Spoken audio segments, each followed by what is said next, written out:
प्रस्तुतोऽयं पाठः नैतिकशिक्षाणां प्रदायकरूपेण वर्तते। यह पाठ नैतिक शिक्षाओं का प्रदायक रूप से है। अस्मिन् पाठे विविधग्रन्थेभ्यः संग्रहणं कृत्वा, इस पाठ में अनेक ग्रंथों से संग्रहित करके नाना नैतिक शिक्षा बोधक पद्यानि गृहीतानि सन्ति। अनेक नैतिक शिक्षा का बोध कराने वाले पद्य ग्रहित किए गए हैं। अत्र सदाचारस्य महिमा, इसमें सदाचार की महिमा, प्रियवाण्याः आवश्यकता और प्रियवाणी की आवश्यकता, परोपकारिणां स्वभावः, परोपकारियों का स्वभाव, गुणार्जनस्य प्रेरणा और गुणों को अर्जित करने की प्रेरणा, मित्रतायाः स्वरूपम और मित्रता का स्वरूप, श्रेष्ठ संगतेः प्रशंसा और श्रेष्ठ संगति की प्रशंसा, तथा सत्संगतेः प्रभावः और सत्संगति का प्रभाव इत्यादीनां विषयाणां निरूपणम् अस्ति। इत्यादि विषयों का निरूपण है। संस्कृत साहित्ये नीति ग्रंथानां समृद्धा परंपरा दृश्यते। संस्कृत साहित्य में नीति ग्रंथों की समृद्ध परंपरा दिखाई देती है। तत्र प्रतिपादित शिक्षाणां अनुगमनं कृत्वा जीवन साफल्यं कर्तुं शक्नुमः। यहाँ प्रतिपादित शिक्षाओं का अनुगमन करके जीवन को सफल करने में हम सब समर्थ हो सकते हैं। पहला श्लोक है, वृत्तं यत्नेन रक्षेत् वित्तमेति च याति च, अक्षीणो वित्ततः क्षीणो वृत्तस्तु हतो हतः। यह श्लोक मनुस्मृति से लिया गया है। इसमें वृत्तम यत्नेन संरक्षेत्, वृत्त की यत्न से प्रयत्न से रक्षा करनी चाहिए, क्योंकि वित्तम एति च याति च, जो धन है वो एति माने आता है और याति माने चला जाता है।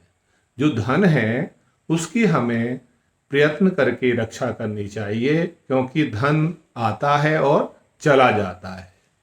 अक्षीणो वित्ततः क्षीणो वृत्तस्तु हतो हतः, अक्षीणो वित्ततः क्षीणो, और धन के क्षीण हो जाने पर, अगर हमारे पास में जो धन है वो नष्ट भी हो जाए तब भी कुछ हमारा अधिक नुकसान नहीं होता है, किंतु वृत्ततः स्तु हतो हतः, अगर किसी का व्यवहार जो है क्षीण हो गया, किसी का आचरण यदि नष्ट हो गया, तो वो जीते जी मरे हुए के समान है। या क्षीण हुआ जो व्यवहार है वो मनुष्य को मार देता है।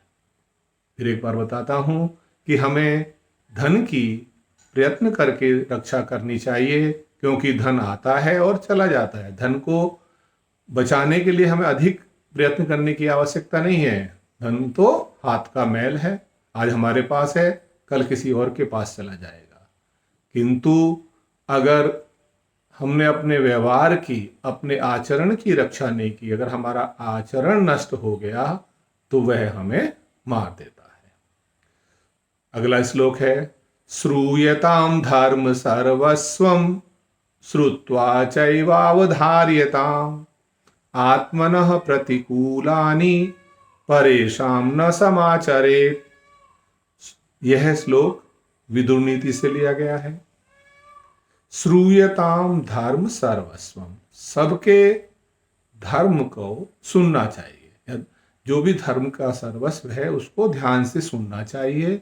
श्रुत्वा च अवधार्यताम, और उसको सुनकर धारण करना चाहिए, क्योंकि आत्मनः प्रतिकूलानि, जो स्वयं के प्रतिकूल आचरण है, यानी जो हमारे ही अनुकूल नहीं है, वैसा आचरण हमें परेशान न समाचरेत, दूसरों के लिए आचरण में नहीं लाना चाहिए। कहने का तात्पर्य क्या है कि हमें सारे धर्म को ध्यान से सुनना चाहिए, जो धर्म में बातें बताई गई हैं, धार्मिक ग्रंथों में जो भी आचरण करने के लिए हमें शिक्षा दी गई है, उसको सुनकर हमें उसको धारण करना चाहिए।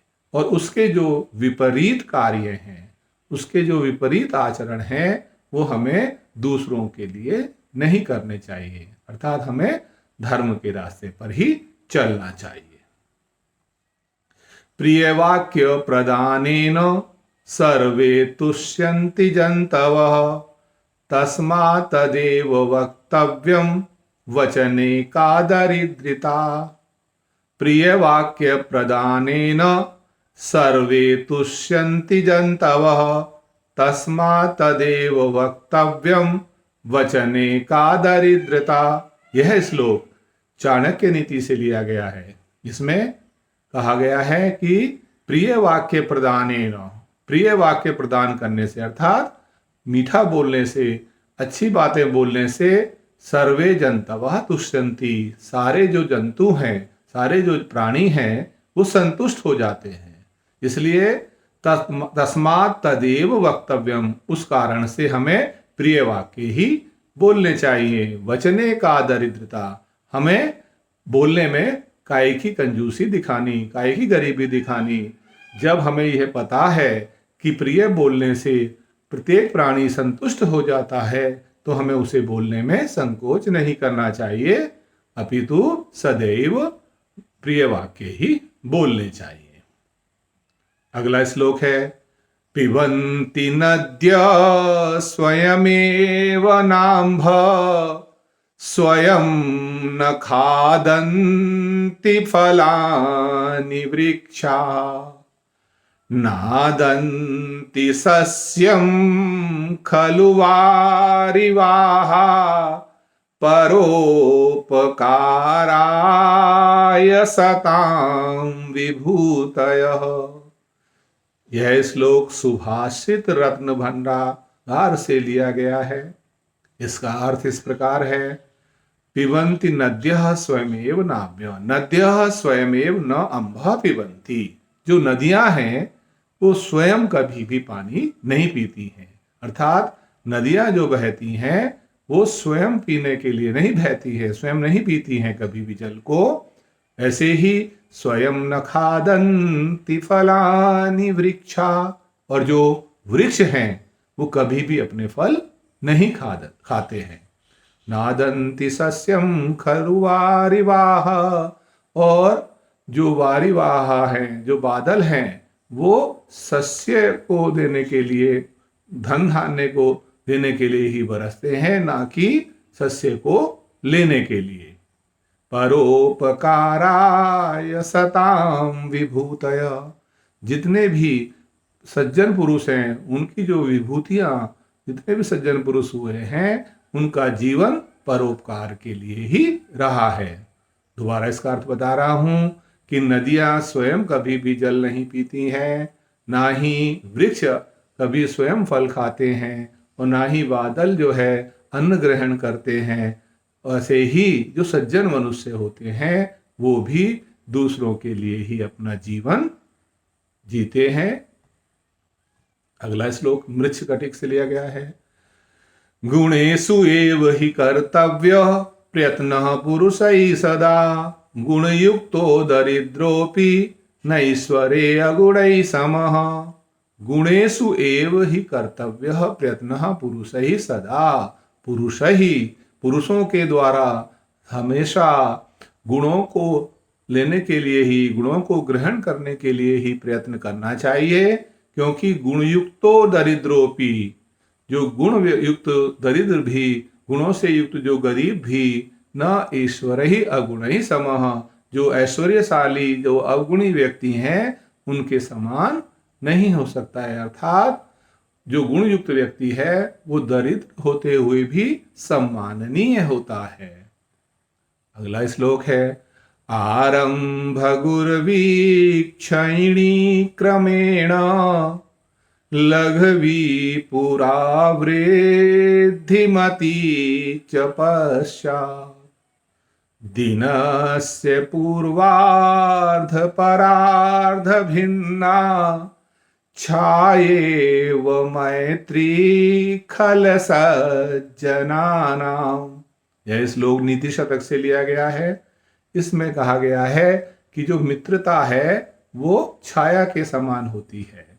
आरंभ गुरुवी क्षयिनो क्रमेण, जब सूर्योदय होता है जो छाया होती है उस समय बहुत बड़ी होती है और वो क्रम से धीरे धीरे क्षीण होने लगती है, कम छोटी होने लगती है। लघवी पूरा वृद्धिमती च पश्चात, पहले वो छोटी होती है और फिर वृद्धि को प्राप्त होती है। दिनस्य पूर्वार्ध परार्ध भिन्ना, दिन के पहले हिस्से में वो अलग तरह की होती है और अपराह्न में वो भिन्न प्रकार की होती है। उसी प्रकार जो खल और सज्जनों की, दुष्ट और सज्जनों की जो मित्रता है वो वैसी ही होती है।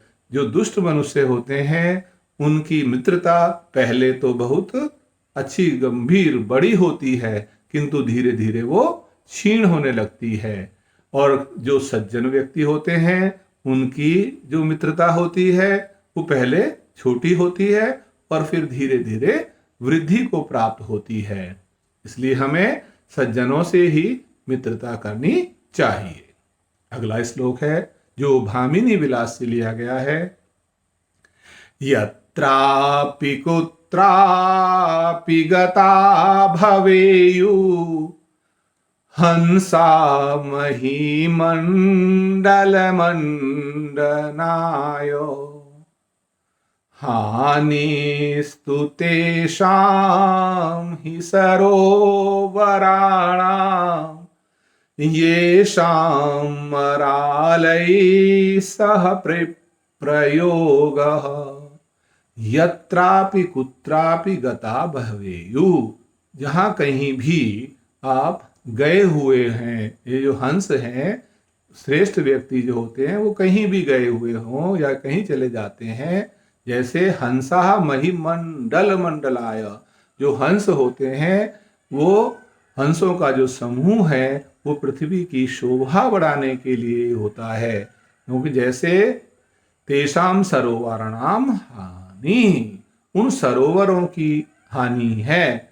ये शाम मरालय स विप्रयोग, जिन सरोवरों का हंसों के साथ वियोग हो जाता है, अर्थात जिस सरोवर में हंस नहीं रहते हैं उसकी सुंदरता कम हो जाती है। गुणा गुणज्ञेषु गुणा भवन्ति ते निर्गुणं प्राप्य भवन्ति दोषा आस्वाद्यतो याः प्रवहन्ति नद्यः समुद्रमासाद्य भवन्त्यपेया। गुणा गुणज्ञेषु गुणा भवन्ति, यह श्लोक हितोपदेश से लिया गया है। इसमें गुणों के विषय में बताया गया है कि जो गुण हैं वो गुणज्ञेषु गुणा भवन्ति, अगर गुण के ज्ञाताओं के संपर्क में आ जाते हैं, उनके संसर्ग में आ जाते हैं तो वे गुण बन जाते हैं, अर्थात उनके गुणों में और वृद्धि हो जाती है। ते निर्गुणम प्राप्य भवन्ति दोषा, और वे ही गुण अगर निर्गुण व्यक्तियों के संपर्क में आ जाएं, संसर्ग में आ जाएं, तो वो भी दोष हो जाते हैं, दोष में बदल जाते हैं। जिस प्रकार आस्वाद्य तोया नद्यः प्रवहन्ति, नद्यः आस्वाद्य तोया प्रवहन्ति, नदियां जो स्वादिष्ट और मीठा जल उत्पन्न करती हैं या मीठा जल लेकर बहती हैं, वो ही समुद्रमासाद्य भवन्ते पेय, समुद्र में मिलकर वो अपेय हो जाता है। वही मीठा जल, स्वादिष्ट जल पीने योग्य नहीं रहता है। अतः हमें सदैव गुणी व्यक्तियों के संपर्क में ही रहना चाहिए, उनके संसर्ग में ही हमें रहना चाहिए। हमें अवगुणों से दूर रहना चाहिए। धन्यवाद।